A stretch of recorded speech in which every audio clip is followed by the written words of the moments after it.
What's up, everybody? I'm Matt Rogers, announcer for the Tennessee Titans and LIV Golf, and you're listening to Awaken Nation with Brad Zales. Damn, you sound like a pro. A huge shift is taking place on planet Earth. People seem to be waking up. Tired of the way things used to be, they are creating something brand new and changing the world we live in. My name is Brad Zales, and I get to sit down with the next generation of idea makers, the disruptors, and the game changers. Everyday people just like you and me from all over who are doing amazing things to Awakened Nation. Hey, everybody. I hope you're excited. I have a great guest on today. He's Matt Rogers, and he's the public address announcer for the Tennessee Titans, having taken on the role in 2021 and also announcing for independent high school sports. He is also an announcer for LIV Golf. Oh, and just so you know, he's also a former finalist on American Idol. We're going to talk about that as well. Matt, please, I welcome you to Awaken Nation, my friend. Hey, it's good to be here, man. I love your podcast, and when everyone aligned us, I was excited to come talk to you. So thanks for having me on, man. Awesome sauce. We're going to have a great conversation, folks. Buckle up. We're going to have a lot of fun. And if you haven't noticed, Matt's voice is ultra professional. Wow. In a world, one man stands alone. You know. No, it's funny you say that because, growing up, I had a really bad speech impediment when I was like 5 and 6 years old. Like all my cousins made fun of me, and I couldn't even get through a sentence without, I sounded like Daffy Duck on steroids. And my mom always used to say, hey, it doesn't matter what you say, my Jesus is going to heal him. And so she's like, Matthew, you're going to speak to millions of people. All the while I'm like, thanks, mom. You know what I mean? It's crazy. Shout out to all you praying moms out there because, God likes to take ordinary people and turn them into extraordinary things. So it's been quite the journey. So it's funny, like now when people be like, your voice is amazing, you can talk. It's like, it wasn't always that way. It's funny. I have to give a shout out to the moms who prayed because my mom prayed for me so much. I don't think anything's going to touch me. It's just amazing. That's awesome. The power of prayer. I definitely believe in that. But yeah, you're not the only person who tells the same story. Like I was deathly shy as a kid. And then I got in front of audiences and I'm talking in front of 6,000, 10,000, sometimes a million on TV. And you're like, how did that happen? How did that transition? How did you break through? John Stossel, some of the great announcers out there, they were stutterers as a kid. So my hat goes off to you and your mom. But how did you fall into this? How did you, because if you have a speech problem as a kid, you don't always start out saying, hey, I'm going to be an announcer someday. Right. It happens. And obviously you love sports. So let's start there. How did this happen? Well, so the first thing, how did it happen? How did I get healed from my speech impediment? Which I did. Like, I didn't go to any speech therapists or anything like that, which, I don't have a problem with that at all. Like, that's absolutely awesome. I just remember because I was young. I mean, I'm 46 now, and I had it from like 5 to 6 years old. So I remember when I had it, and I remember family members making fun of me and stuff. I don't remember actually being healed. I just remember just being normal. And I always loved, I was not shy as a kid. Like I was always in the church plays. I'd like to go to school plays. Like I love to make people laugh. I would record myself, on the cassette tape back in the day and interview people. So I always want to do this, but my mom would just always tell me don't ever forget what God did for you. So I just remember growing up with that. And she told me, and I'm like, so what happened, Mom? What happened? She goes, you stuttered so bad. And she said, I just kept praying over you. I just kept declaring the promises of God over you. She goes, and you woke up one morning and you weren't stuttering. And I'm like, come on, dude. Really? She goes, you woke up one day and you just didn't stutter. I go, did you freak out? Did everyone freak out? She goes, other people freaked out. She goes, but I didn't. She goes, I just said, thank you, Jesus. And I went about my day. I was like, wow. You know what I mean? So, and then from a PA standpoint, announcing, football and stuff, I'm an ex-football player. I won the 2001 Rose Bowl with the Washington Huskies. I was an offensive lineman. And then from there, I got into like hosting TV shows and American Idol. But after I got off American Idol, I went back to my alma mater where I played high school to do the PA announcing for the high school football game. And after one game, I got fired from my alma mater. No joke. And it wasn't, I mean, like, it 100% was my fault. Like, I was an idiot from the microphone. Like, I would be like, I was just having fun, trying to make people laugh. And that's not the avenue to do it. I would be like, because we were getting blown out like 40-0. And I'm like, you know, finally, Josh Williams catches a pass for your Huskies. Like, I was saying stuff like that. And people were laughing, but it was bad. Like, I'd be like, I don't know what the referee saw on that one, but first down anyway. Like, I was doing stuff like that. So it was entertaining to the crowd. And at the time, like, I was young. I was like, whatever, 23, 24 years old. And I'm like, this is funny. And they all love me. Yeah. And then after that, the principal called me in his office. He's like, yeah, man, like, we can't have that. You had way too many complaints. You're done. So I was like, all right, well, that was the end of my PA career. And then in 2020, I'm sitting in a Chick-fil-A drive-through, and my wife sends me a screenshot that she took with her phone, and it said, Tennessee Titans announcer retires after 20 years, holding open auditions for the job. And she sent it to me, and she goes, this has your name written all over it. Go get it, babe. So I'm like, let's go. So I went through the whole process, and, you know, getting the PA job for the Tennessee Titans was very similar to going out for American Idol. Like, you made a video, and then if they liked your video, they called you back in. And then if you got to the final round, then you went on the big PA loudspeaker, and then the top 3 went to the public, and then the public voted on them. And I won. I went through the whole process. So I got that job. My first year was 2021 season. So I just finished year 4 going into year 5. And then, you know, Brad, it's like, you treat people well, you do your homework, and you do a good job. Like, God will open up doors for you in relationships. So last year, LIV Golf came to town. They were in Nashville. They asked my boss, can you recommend us a couple announcers? I was one of 3. They called me in. I did one deal for them in Nashville last year for LIV Golf. And at the end, the boss of LIV Golf looks at me, he goes, what's it going to take for you to do all of our events next year? And I was like, let's go, baby. So now that's how it all kind of just happened. You make it sound like, well, oh shucks, I just walked down the road and here it fell into my lap. But I think that's the power of faith. I think it's the power of hustle. You know, it does say, you know, if you try, God will meet you halfway. And so I think you did that. What was the process on American Idol? You walked right over that. You skimmed right over that. It was like, how did you get into the audition? Were you nervous? Were you scared? And I didn't know you sang, brother. So let's talk about that. So, I mean, like, first of all, like, singing, I can win like a local karaoke competition. Like, we'll have fun doing the karaoke stuff. But if you put me like in like an artist performance role next to like Jennifer Hudson, Fantasia, like, they're way out of my league. Like, I cannot compete with them. Obviously, they all beat me. So like, I was like the church play kid. Like, I could sing certain things, but like, I'm not leading worship or anything like that. Like, I'm not a musician. I can't read music or play an instrument. I just, you know, I like to sing. But anyway, I went out for, you know, it was right after Clay Aiken and Ruben Studdard were the finalists. So I went out for season 3 of American Idol. And they had these, you know, that's all open auditions. Anyone can audition. And there was probably like 65,000 people that showed up at the Rose Bowl, because that's where they had the auditions.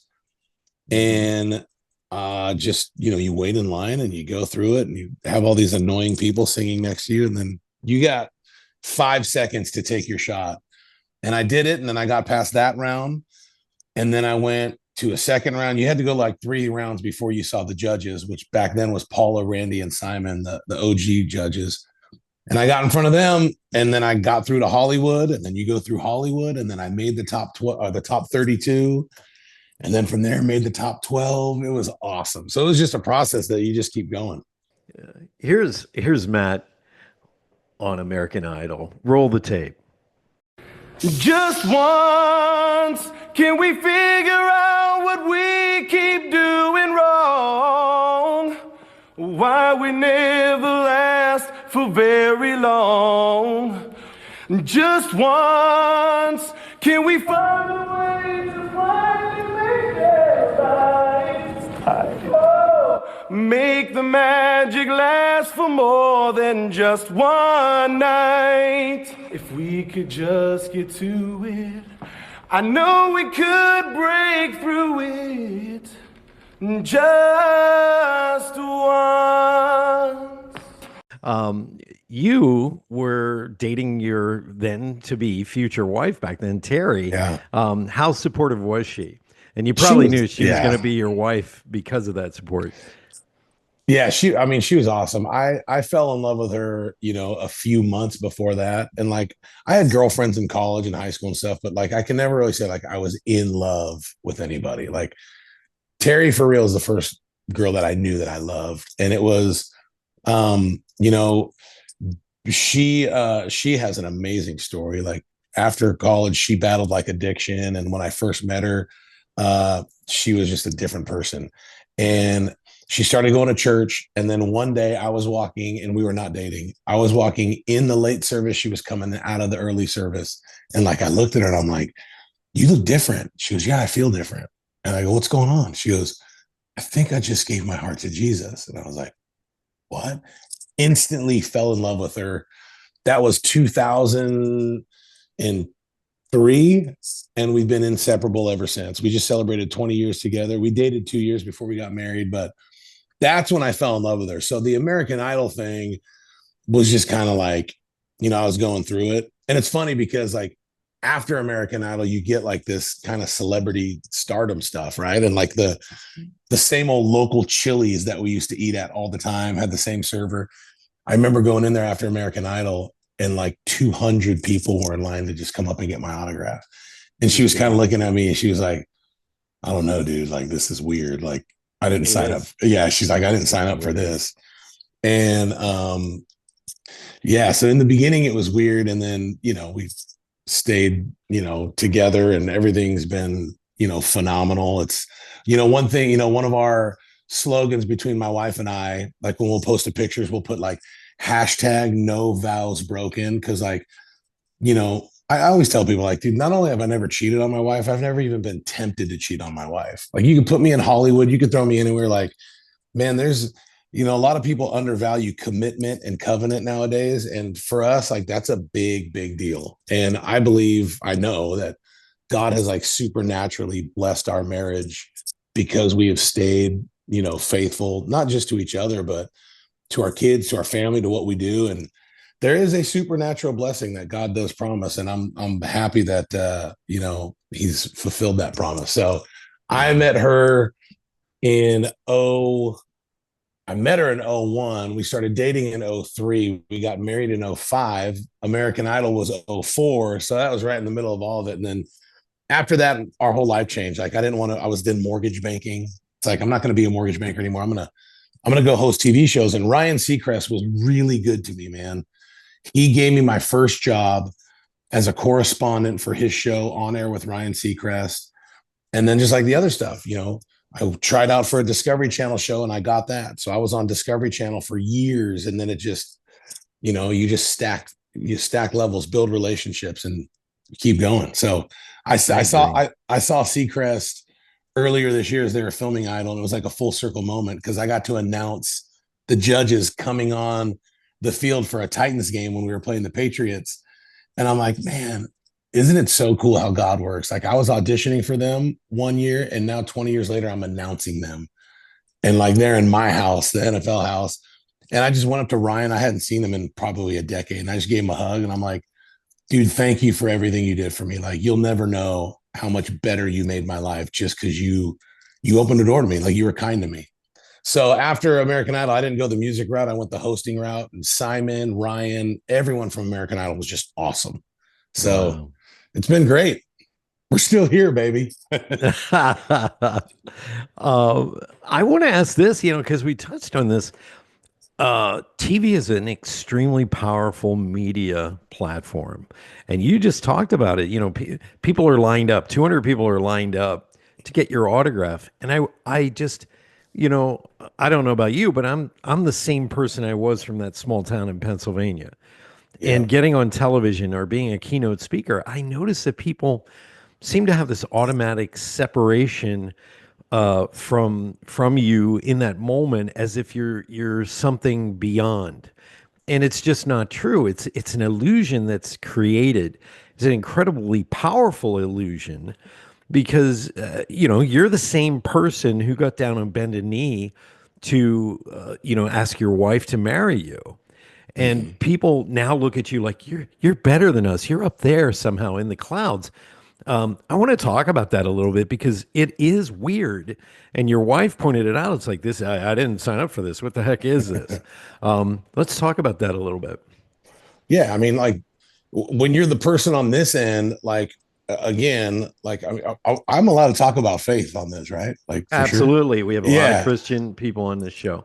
Yeah, I would just say, I mean, like, and this is being a father of 4 kids now. I got, my wife and I, Terry, we got a 18-year-old, 16-year-old boys, and then a 10-year-old and a 2-year-old girl. Sorry to interrupt, but God bless you, because you got the full spectrum.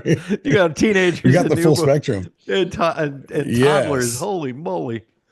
Yeah. But I mean, my point is, like, I speak so much about identity to my kids, like, and it sounds like the Christian thing to say or the religious thing to say, but dude, the truth is, like, if you don't know who you are and who God made, like, that your identity is in Christ, like, that stuff, you'll become what you do.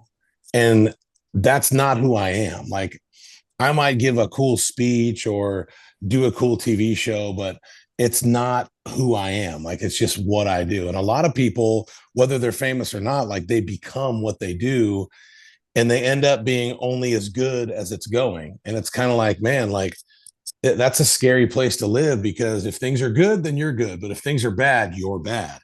And life happens to all of us. Like, life's going to do this. Like, you're going to have wins, you're going to have losses.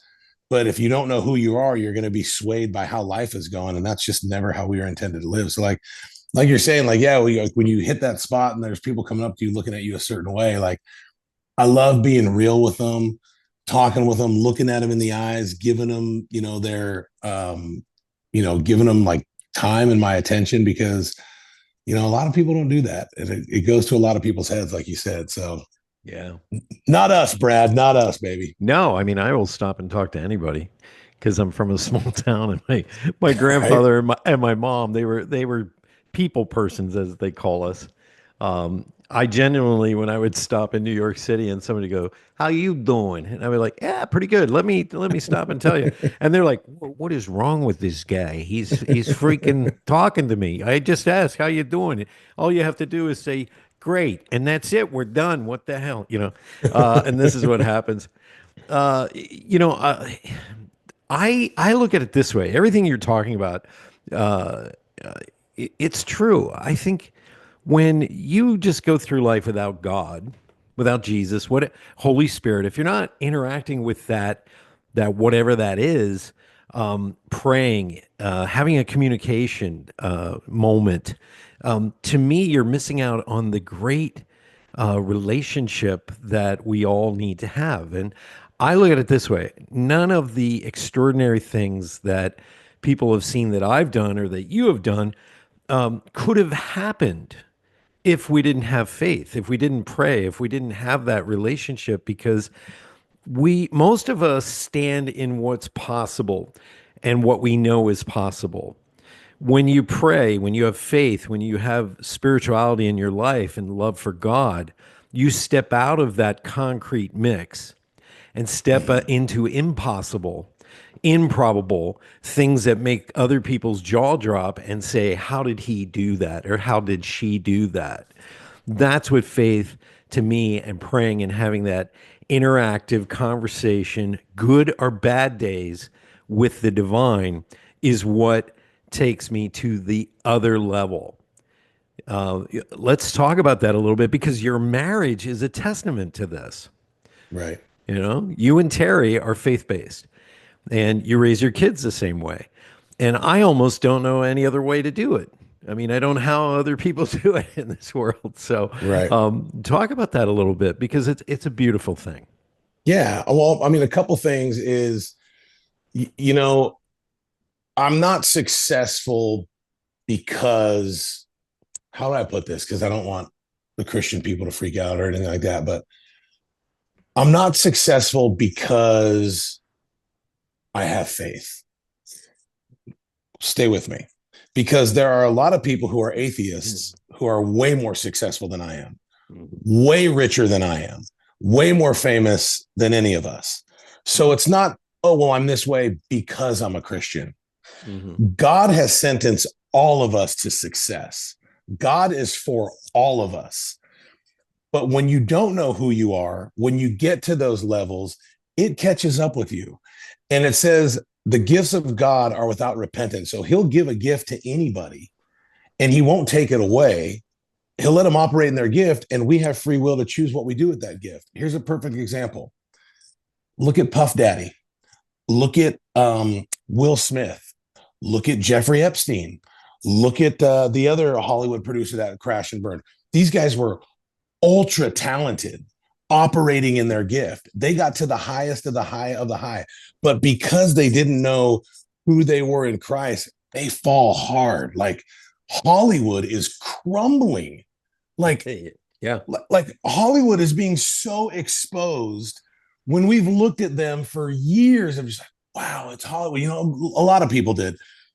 But because the foundational principle wasn't built on, you know, on who these people are in Christ, like it's gonna crumble. Yeah, it's like the parable of the person that built their house on sand versus they built their house on the rock. Like, you don't need God to be rich. You don't need God to be successful, because if that was the truth, then God's got to explain why the porn industry makes more money than the church. Like, it's, you know, God's not saying, oh, I'm going to bless the porn industry and not, you know what I mean? Like, he gives us gifts. Like, we work our gifts. Like, I don't just sit on my couch and pray for blessings. Like, God didn't tell Noah to pray for an ark. He told Noah to go build an ark. So it's like, we have to still do the gifts that God told us to do. But when you do it without him, it will fail. It will. And when you do it with him, you will experience failures, but you will have a peace as life goes like this, because life goes like this for all of us. Like, none of us are immune to losses. None of us are immune to circumstances. None of us are immune to a lot of things. But when you have the peace of God, when you go through those things, you know that ultimately this ends in victory for me. And that's kind of how I would put that, because, you know, I don't have a problem with people who win the Super Bowl or the World Series that say, hey, I want to thank my Lord and Savior Jesus Christ. Like, I don't have a problem with that, but it didn't cost him anything. When you can stand up at your mom's funeral, or you just lost a child, and you say, I don't understand this, I don't like it, but I still love you. I'm still gonna serve you. I don't understand why this, but you're still my God, you're still my King. Like, that cost you something.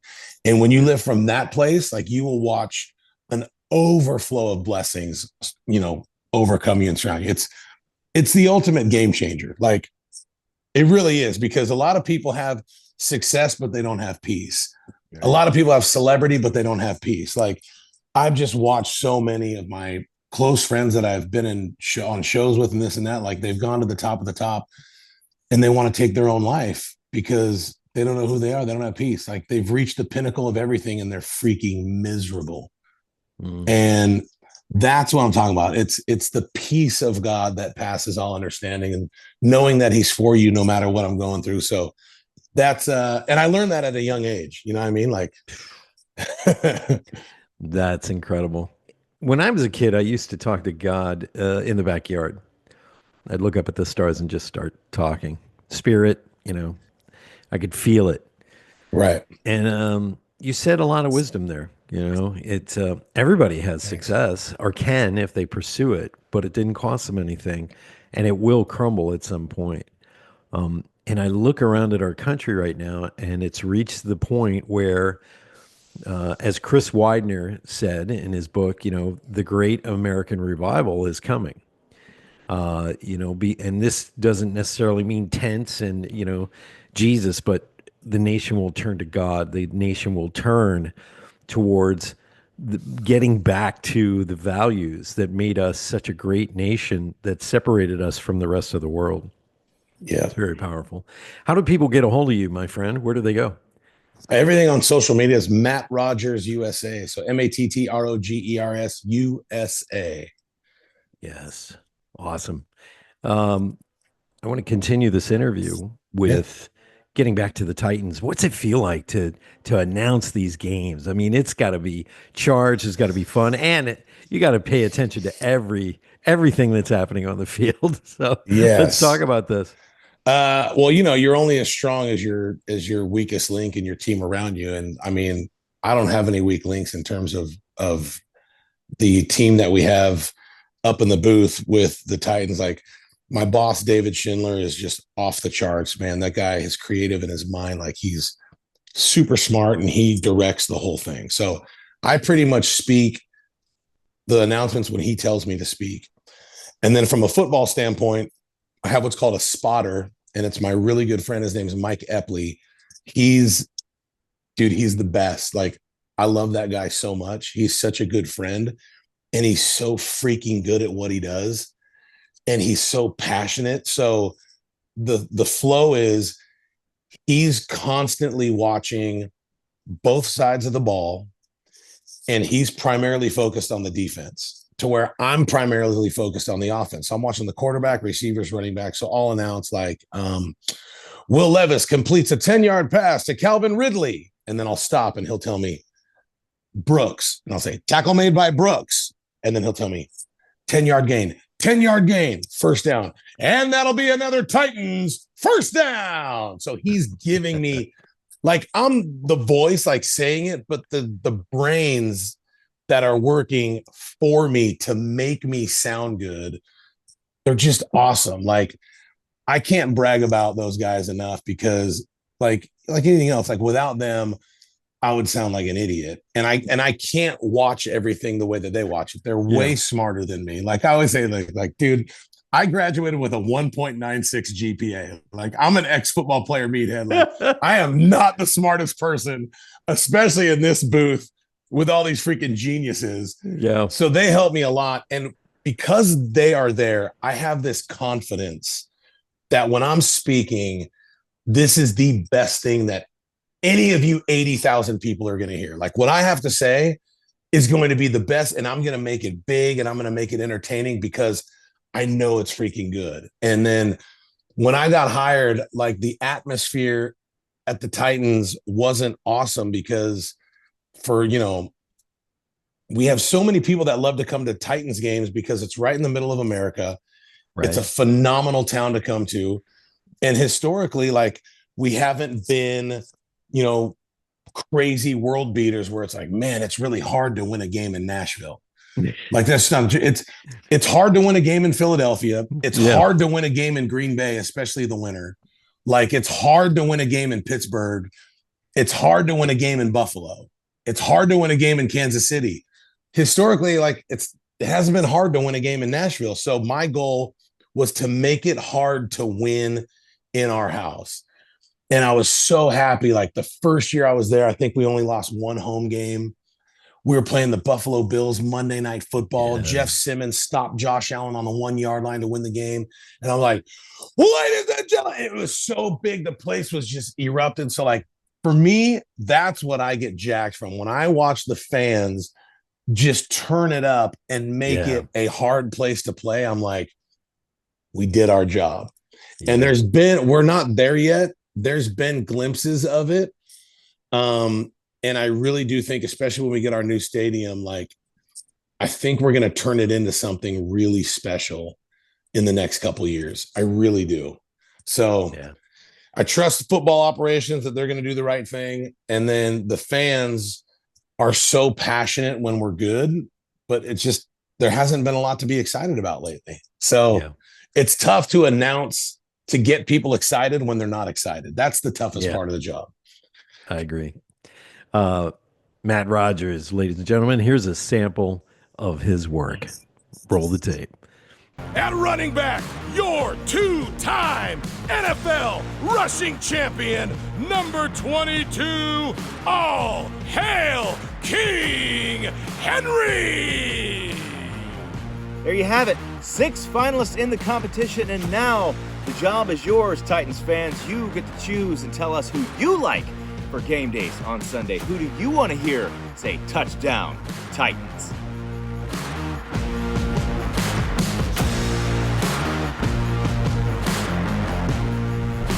The fans voted, and right now we're going to surprise the winner, and we're going to find out who the next Titans PA announcer is.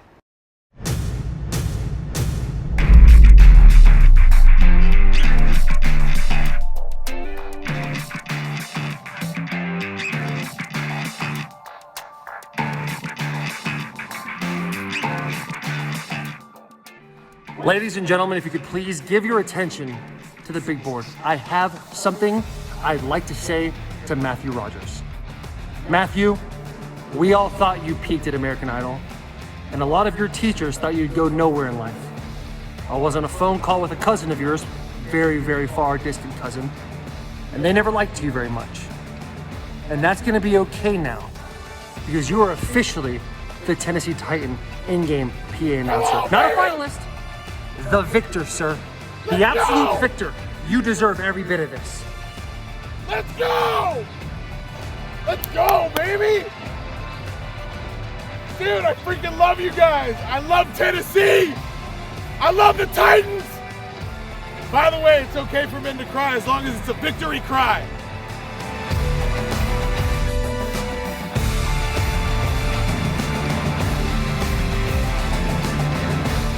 First of all, to the fans, thank you to everybody who supported me.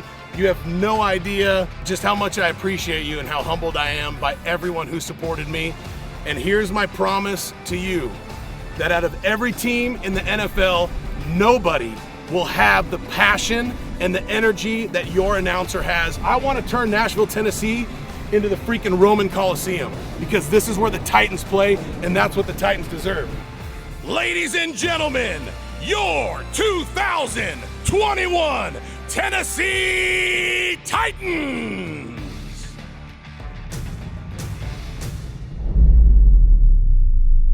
You're a pro, baby. I really love what you're doing. I'm passionate, that's for sure. I love it. Yeah. It's just, I love when people get to do the thing they love to do. You know, use your voice for a living. It's just beautiful. I love it when I see musicians. I love it when I see artists doing what they do best, announcers, and you're at that great crossroads of a love for football and a love for announcing. So it's got to be like you pinch yourself every day. Am I right? Oh yeah, it's great. It's like to me, like, you know, going back to the Lord, like that's just a gift that like God said, all right, I want my boy to have something that he loves. Kind of like when your son's asking you for the bike for Christmas, yeah, and you can't afford it, but you know, you find a way to put it together, and then the look on his face, like, Daddy, you got me the bike. Like that's how I kind of feel like with this. Like I feel like God just gave this to me because he knows I love it. Like because it's you know, it's not a ton of money. Like it's not like, you know, but it's a gift. Like it's super fun. And I'm so happy when I'm doing it to where I just kind of feel like God's like, all right, you can have this. I'll get you the bike. You know what I mean? Like it's fun. I love the bike analogy because it just makes me crack up because my mom and dad got me this bike right after my first Holy Communion. You know, and I'm walking in, my hair's slicked back. I still have my suit on. And I'm little, you know, I think I was 6 or 8, something like that. And there's this bike in the living room, and I walk in and I look at it and I keep going. And because my dad was Hungarian, he was the first generation born here. That's so awesome. there was no like, I'm so proud of you, buddy. You know, there wasn't any of that. My dad was very strict, wanted everything a certain way. So when I get this bike, I just start crying. You know, my mom and dad had to call me back to the living room. They go, here. I'm like, yeah, there's a bike in the living room. I didn't make the connection that it's mine. And they go, this is your bike, you know, and I started crying, you know, because it was just, I got a gift, this wonderful gift from my parents that it's amazing what kids remember, you know. Totally. I got to be honest with you. Your kids are going to remember stuff that you're just like, how in the heck are they doing it already? They're kind of going, Dad, I remember when you did this. And you're like, You remember that? Oh, totally, man. Yeah. And I've cried several times up in the booth.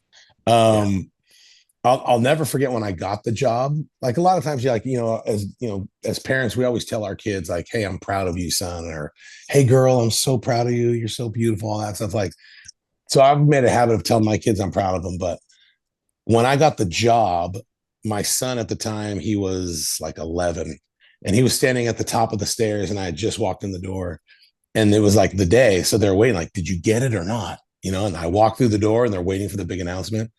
I walked through the door. I went, "I got it. I got the job." Like this. And dude, my son jumped from like 7 stairs up, and he jumped into my arms, and I freaking grabbed him. And dude, he puts both of his hands on my face. He goes, "I'm proud of you, Dad." And I was like, oh, freaking started crying. Like that was the first time, like my son's never told that he's proud of me. And I was like, dude, that was freaking awesome. And I just cried, and I'm like, let's go. So it's cool now. Like, dude, my family gets to come hear me, and it's a blessing. It's fun, man. Ladies and gentlemen, if you're just tuning in, it's Matt Rogers, the PA announcer for the Tennessee Titans.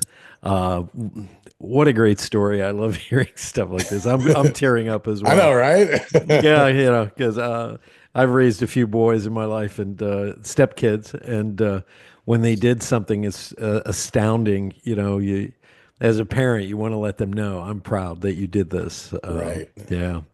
Let's talk about LIV Golf, my friend.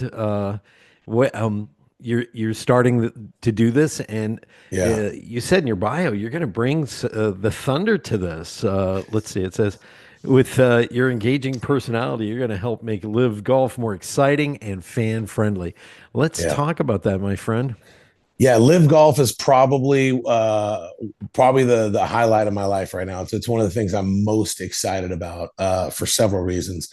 Number one, we have the best golfers in the world on the LIV Tour. Number two, the format of the play and the actual event itself is so fun. Like there's music playing, the golfers are laid back, there's interaction with the players, there's party holes. I get to announce the feature golfers coming off the first tee. I get to announce the golfers coming up on the 18th tee. And my boss, AJ over there, like, this guy's a freaking genius. And I love being around people that care about what they're doing. And I love being around, I just love being around people who are good at what they do. I love to surround myself with people who are better than me at things and that I can learn from. And this guy, gosh, dude, he sees things and he gets ideas and he goes with it. And at the same time, like, he lets me be me. And he's like, "Hey, I want you to do it this way." And then, like, if I'm too much and he's got to point me back, like, "Hey, you don't have to be so loud. Pull it back." So he's constantly making me better, but he's so fun to work with because I don't feel threatened like I'm going to screw up. Right. To where everything, like, people who are in sales, like, they got to meet a quota, like, they don't want to screw up, like, they're walking this tightrope of what they do. And at LIV, I just feel free. Like, I'm not worried about screwing up. I'm not worried about doing a bad job. And he makes me feel like I'm wanted there, that I'm important to what he's doing. He does a really good job of making me feel like I'm making a difference. And when you feel like you're making a difference at what you're doing, like, you want to go, to work. So it's a combination of all of that. We have, dude, like, the team there is awesome. My boss, AJ, there is awesome. And I'm so excited because this is the tip of the iceberg. Like, we're in LIV Golf 2025. It's only the 3rd year. Like, we just signed a 6-year deal with Australia, a 3-year deal with Hong Kong. And, like, dude, I feel like I'm on the front of a wave right as it's growing and it's about to just freaking explode. Like, I feel like I'm on the front end, like, we're in at the right time, because this thing is going to absolutely explode. It's only going to get bigger and funner, and I'm on the forefront of it, and it's really exciting. I'm cracking up because I'm remembering when you and Terry were in that restaurant and 200 people are lined up to get your autograph. It's going to be even bigger. It's like, crikey, I'm going to go see Matt Rogers. That guy's amazing. He's an announcer who knows how to tone it down when he needs to. He gets loud when he needs to, you know. It's going to be hilarious. We just got back from Australia. Australia was off the charts. It was the first time I've ever been there. They drink beer out of their shoes. It's where men are men. Oh man, it was off the charts, and they loved it. I was right in the middle of it. One of my closest friends, shout out to Wayne Jarrett. He's from Australia, and we hit it off right away. But I found out he was like a red belt in judo. He had competed at a high level. He was a dive master. He was teaching diving, and I just looked at him one day and I said, holy man, you're like way too manly for me. You probably own a Jeep. And he goes, nah, I own a Jimmy. He built him and his wife had this apartment in a not a great neighborhood in Queens, and he built it in such a way that they had little ceramic moo cow heads coming out from the wall. You never knew you were in New York City. And I'm just cracking up. I go, dude, is there anything you can't do? And it really is like, he's Australian. That's the only answer you can give. It's so great. Like, he grew up with snakes in the backyard, you know, and I'm just like, I laugh. I tease him today, you know, because it's like, I got a Jimmy. You. I like that. I hope to be like you when I grow up. You know, it's one of those. But that's awesome. Let me ask you this: Did you have to learn about golf, or did you know a little bit about golf? Because like, I'm clueless sometimes with golf. No, I knew about golf. I love golf. I've been golfing for 20 years. So I knew about golf. What I didn't know is how to read the board and the scores of LIV Golf, because there's two aspects. There's individual and there's team, and both of them are equally important. To where in PGA, it's all about the individual. Right. But LIV Golf, the team is very, very important, just like the individual golf. So a lot of people were looking at the LIV Golf board like, how do I read this? What does this mean? And the reason it's important is because, like, you know, let's just take Phil Mickelson, for example. If Phil Mickelson is in 20th place individually and he's making his last putt of the day, most people wouldn't care. It's like, oh, whatever, he's in like 20th place. But if he makes this putt, his team will move to first place. Oh. So it's like, this is about a $2 million putt for his team. Yeah. So I'll be like, ladies and gentlemen, approaching the 18th green, Phil Mickelson, currently in 20th place. However, if he makes this eagle putt, the High Flyers will move to first place to solidify the top spot. So now everyone's like, oh my gosh, is he going to make this putt? So it's teaching them how to read the right side of the board, which is team, the left side, which is individual. And when you understand it, which it's easy to understand, then you get super invested. And it's, you know, I like it better than, you know, your typical golf, because there's much more going on from a team aspect and an individual aspect. It's awesome, man.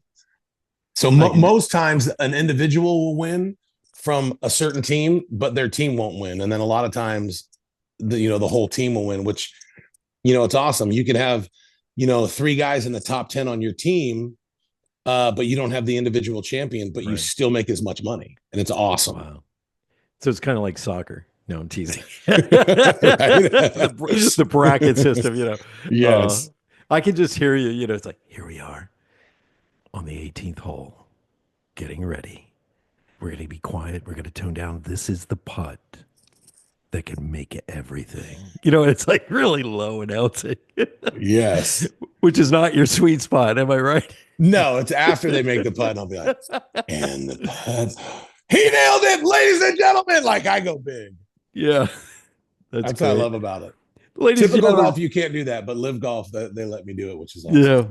Ladies and gentlemen, reach out to Matt Rogers. He's at Matt Rogers USA. Thank you so much for being on Awakened Nation, my friend. Thank you so much. Thanks for having me, Brad. Yeah. Well, I'm not going to let you go yet. I don't know if Alfred told you this, but I have a lightning round. So all right, here we go. I did not know this. I am going to ask you 3 questions. And those 3 questions are so that my audience gets to know you better. My first do I say like the first thing that comes to my mind? Like, do I do it fast, absolutely. Or it doesn't matter? Yeah, it doesn't matter. However you want to play short this. Answers, 1 sentence. No, what do you want? I've had people go 20 minutes on this. Oh, on geez, this round. okay. I won't You go can do 20 what minutes. this is your show, my friend. My first question is there something about you that you do or you love doing that we don't know that you do? Something about me that I do that you don't know. I love ministering to youth, to our kids. So we have a youth group here called Gen Z, and it started with about 6 kids, and now we're up to about 150. And me and my friends will speak for about 20 minutes, and then we'll pray for kids, and we'll watch the power of God show up. And these kids will absolutely get revolutionized by the power of God. And it's really fun. So we do that every other Tuesday. And it's right here in Tennessee at our clubhouse. And it's awesome. We feed the kids and we do it. And like, that's my jam. So I could go, to like Miami or Australia and be on national television and do all this stuff. But my passion is I love ministering to the youth. They're calling Gen Z the lost generation. Yeah. And I want to change that around because they just don't know who they are. But once they have an encounter with God, game changer, baby. So that's one thing y'all don't know about me. I love that. I really do. My second question is, when you're younger and you're praying to God, Jesus, and you're tapping into that, you're almost like a child asking for help. But as you mature in your relationship and you get older, I want you to talk about how that relationship changes. It becomes more of a mature relationship where you ask how you can serve God. How has that changed for you? Gosh, what a great question. And I'm not going to answer this like a typical believer or Christian would, because, on one podcast, I even said, I'm not a Christian. I'm a disciple of Jesus. And my sister and my family freaked out. How dare you say you're not a Christian? I said, dude, you're reading into the semantics. Like, we are disciples of Jesus. In fact, the Bible only uses the word Christian twice, and both times it was like a negative tone. Like, it's what people called the followers of Jesus. Anyway, to answer your question, most people come to Jesus so they can make their life better. It's a very self-serving gospel. It's invite Jesus into your heart so you don't go to hell one day, so you can go to heaven. It's very self-serving. Now, when you invite Jesus into your heart, God forbid if you pass away, will you spend eternity with him? Yes, absolutely. I believe that with all my heart. But that's not the reason why we were created. Like, we were created for earth. And in the end, after Revelation, all happens like there's a new earth. Like, angels were created for heaven. We were created for earth. I'm going somewhere with this. When we were created in his image, he gave us dominion and power to dominate through his presence. So everything we need is in the presence of God. Most of our prayer lists is a laundry list of needs that we're taking to God. Hopefully he will answer. That's never what Jesus prayed. Like, we're supposed to, like, I wake up every day a son of God. Like, and he put his DNA inside of me. Like, the same spirit that raised Christ from the dead lives inside of me, and it wants out. So when I pray now, it's more so just thankful. Like, I really, this is going to sound weird, but like, I don't ask him for anything. And the flip side of that is I'm not serving him either. It's not like, oh God, I'm serving you. Yes, sir. I'm here to report for duty today. Like, I'm not a general. I'm a son. And the son knows what the father is doing. Like, so when you spend time in his presence, you'll automatically serve him. You'll automatically manifest him. You'll automatically lay hands on the sick and they'll recover. Like, it's what you get from just spending intimacy and time with him. The only thing God wants from us is us. Like, he just wants to be with us, and he wants us to choose him. And when you spend time in the presence of God, you will automatically release the will of God on the people, which is why when you read Jesus, like, he would escape every morning to go spend time with the Father. Well, his prayers weren't, oh God, help me just get through today. People want to kill me and take my life. And all these people, I'm only trying to do good and they hate me. I don't know how I can get through today. Like, God didn't pray those prayers. We pray them all the time. He prayed, I must be about my Father's work. I came to destroy the works of the devil. Father, I thank you. Like, every prayer he said, he gave thanks for what he was about to do. Turn water into wine, turn 5 loaves of bread and 2 fish into thousands, like raise Lazarus from the dead. Every time he said, God, I thank you for what you're about to do, because he knew what he had in the presence of God. So for me now, like, I just spend time in his presence and I thank him for everything that he's done. I thank him for what he's about to do. And I just go outside and bring heaven in every situation that I'm in, whether I'm working for a boss that doesn't like me, have to go to school for a teacher that's a butthole, have to be around people, you know what I mean? Like, I'm going to manifest the presence of God because I spend time with him in the morning, and a lot of cool stuff comes from that. You know what I mean? Like, I don't approach God for what he can do for me. I approach God because he loves me and I'm a son and I've been set free. I don't think about, like, you know, am I going to screw up today, or, oh, I'm not lovable. Like, there's a difference between knowing about God and actually knowing God. There's a difference between knowing that God loves you and actually being loved by God. Like, everyone knows God loves them. Like, you say, hey, Jesus loves you. Everyone will say, thank you, I know that. But are you being loved by him? Are you allowing him to love you? So I hope that answered your question with my long-winded answer. No, that was perfect, brother. Thank you. What was it? Dan Millman wrote in The Way of this Peaceful Warrior, Socrates said, when they told him, who are you? You're just working at a gas station. He goes, it's a service station. Nick Nolte played the part, by the way. That's why it sounded like. It's a service station. Service. And there's no higher calling than service. And that's what it is. Yeah, I love that. My third and final question. With everything you've done, man, all the American Idol, meeting your wife Terry, your wonderful children, all this, do you have a favorite memory that you like to recall? If I had to pick one,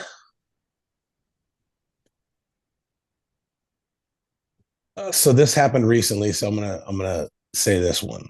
So, of course, I could say my wedding day and the day my kids were born, all that stuff. All that stuff's great.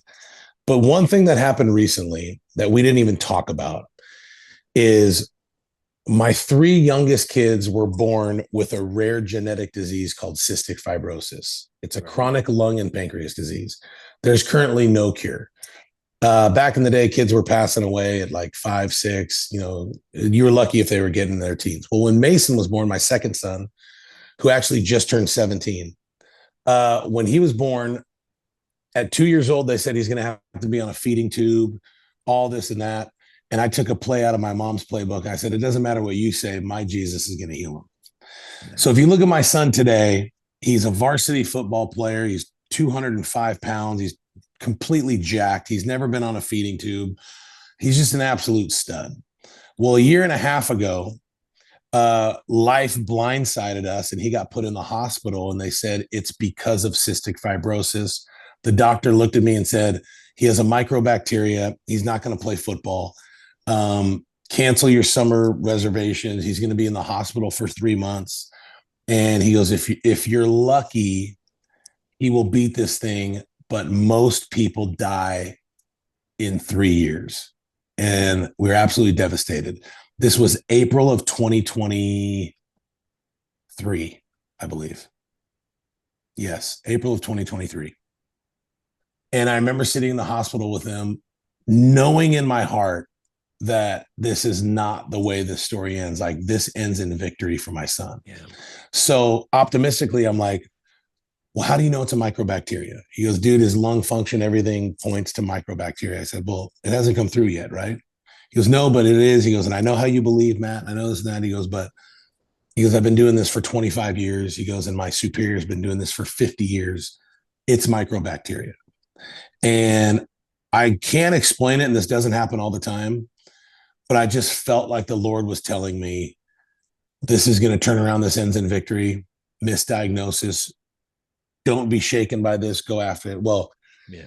Long story short, my wife and I were playing tag team up and down the 65 freeway as she would stay with him for 2 days and I had to go to work, and then I had to stay with him for 2 days and she'd come back home.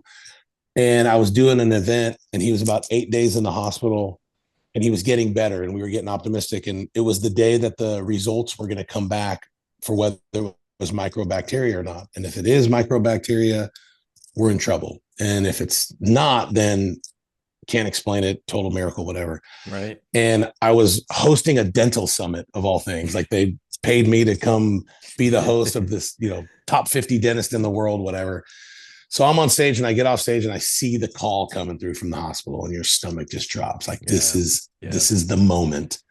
And I'm in the back, I'm in the green room. And I asked the people who are helping me, I said, hey, can you give me a minute? This is super important. It's personal. And they go, yeah. So they step out and I answer, I go, Doc, what's up? And he goes, well, I can't explain it, but all the tests came back. It's not microbacteria. And I just put the phone down and I cried and I celebrated the Lord, because it's like we were experiencing so much loss and punches. It's felt so good to get a freaking victory. It felt so good to where your faith comes alive and God shows up on the scene for you, because I mean, there's just so many times in our life where we kind of looked up, it's like, well, where were you on that one? You know what I mean? Like, yeah. So that for me is probably the greatest memory, because since that day, we have been walking in a season in the last 2 years of just, man, it's like heaven is open and I cannot stop the blessings coming down. And I know, like, listen, life is going to do this. Yeah. But right now we're in a season where all of our kids are healthy. We're seeing unbelievable miracles. The second we give anything away, God gives it back to us 10 times. Like, it's just, that was my favorite memory, because I feel like something supernaturally like unlocked in our life to where it's like heaven is open and it hasn't closed, and it's awesome. So that was my favorite memory, because if we had this interview, last end of March, beginning of April, 2 years ago, it was tough. I would have been, talking to you from a hospital room. Right. So that's my favorite memory now. And it's recent. But dude, you could pick so many memories, but for me, that one's recent. That one's new. And, and if you look at my son right now, like I have a picture of him I keep on my phone, and it's like I did a little split screen, and on the left side, he's about 125 pounds and he just looks so sick. He's so sick. And he's laying in a hospital bed and he's got the tubes and this and that. He's laying there. And then on the right side, he's freaking jacked and he's tan. And it was like 3 weeks ago, and he's 205 pounds. And it says 2023, 2025. And then on the top, it says, God can do a lot when you trust him. And it's like, true. Dude, like that fires me up. Your son is a walking miracle, my friend. Wow. He is. He really is. And that's just a piece. Like I had 3 that got diagnosed that. So talk about like moving in faith and knowing that, it's not going to happen again. And then it does. It's like, what do you do? Like that's a whole nother podcast. What do you do when you feel like your faith ain't working? Like I go write a book on that. But I'll tell you this, I'll end with this, because I can't stand when people who pray and even Christians say, well, you just need more faith, brother. And if you had more faith, then this, like, dude, Jesus never said that stuff. Stop it. Yeah. Quit doing that and making people feel guilty and pissing people off. Faith is not a point in time. And faith is not answered or unanswered prayer. Faith is a perspective you live by, that come hell or high water, I'm going to trust you. Whether I get the job or I lose the job, I'm going to trust you. Whether she stays with me or whether she leaves me, I'm going to trust you. Whether they live or whether they die, I'm going to trust you, because you are good. And faith is a perspective you live by. It's not a point in time. It's not a record of which answered or unanswered prayers. It's a different life. And I highly recommend it, because you never lose. Even when I lose, I still win. Like the deck is stacked in my favor. Like you can't beat me. And here's the best part. You can't offend me. You can't take advantage of me. You can't steal from me. Like I am unoffendable, which means I used to think that other people were the problem, that if God would just fix you a little bit, then life would be better. And that leads to judging people, to where now it's like, dude, I've been completely set free from me. And because I'm set free from me, I could love you, Brad, no matter what you do, because you can't hurt a dead person. Like, there you go. That's how I'm gonna end it. Boom, baby. I have nothing else to say, my man. That is awesome. Ladies and gentlemen, Matt Rogers, please reach out to him. Look up Matt USA. We're going to have all the links in the show notes. Matt Rogers USA, baby. You got it. Matt Rogers USA. Thank you, brother. Thank you for being on Awakened Nation. Thank you. I hope we awaken some people up. You awakened me up today, baby. Thank you, my friend. Hey, everybody. Don't forget to tune in next week for another extraordinary guest here on Awakened Nation. Until then, bye-bye for now. Thank you so much for being a big part of the Awakened Nation movement. This is how you can help me and our extraordinary guests. If you guys enjoyed this episode, please like and subscribe and share this episode out on Facebook, Twitter, and Instagram. And let's grow this movement by word of mouth. Our success is because of you. Thank you, and see you next week.